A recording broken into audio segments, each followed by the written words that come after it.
Assalomu alaykum hurmatli kuzatuvchilar. Navbatdagi obyektimiz Namangan viloyati Pop tumanida xonadon uchun 10 kilovatli 10 grid rejimda quyosh elektr stansiyasini ishga qo'yish jarayonini boshladik. Mana tomimiz u boshidan bu boshigacha panellar bilan to'ladi. Ishlarimizni kuzatib boringlar. Barchasini batafsil ko'rsatib boramiz. Oxirida narxlari bilan ham tanishtirib chiqaman. Karkaslarimizni chiroyli qilib mana bitqizyapmiz. Kraskalari bo'ldi. Endi panellarni qo'yish boshlanadi. Panellarimizni ham qotirib oldik. Chiroyli qilib mana tekis qilib oxirgi panel qo'yilyapti. Mana shunaqa sifatli tekis chiroyli ishlarni amalga oshiryapmiz. Ishlarimizni deyarli yakunlab qoldik. Inverterimizni hozir ishga qo'ydik mana. 901 10 kilovatli quyosh elektr stansiyamiz 9 kilovatdan oshiq ishlab turibdi.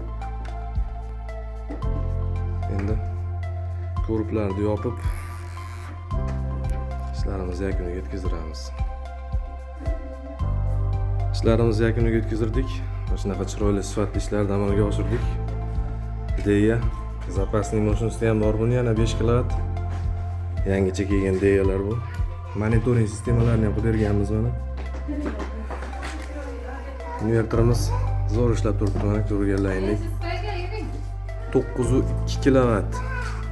902 kilovat. Bu вообще zo'r 10 kilovatli inverterimiz. Barcha zashtalari bo'lgan. Shitlarimiz mana. Shunaqa sifatli chiroyli ishlar amalga oshirildi.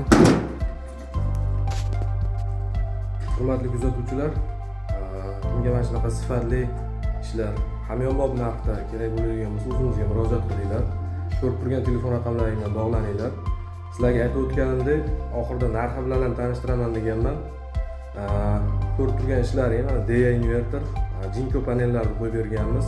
Ikki tomonlamali barcha zashtalari bilan birgalikda xonadon uchun yana bir fazali elektr hisoblagichda 3 fazali elektr hisoblagich qo'yib berganmiz.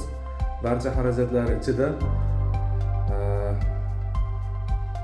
44 million so'mga o'tkazdirib beryapmiz.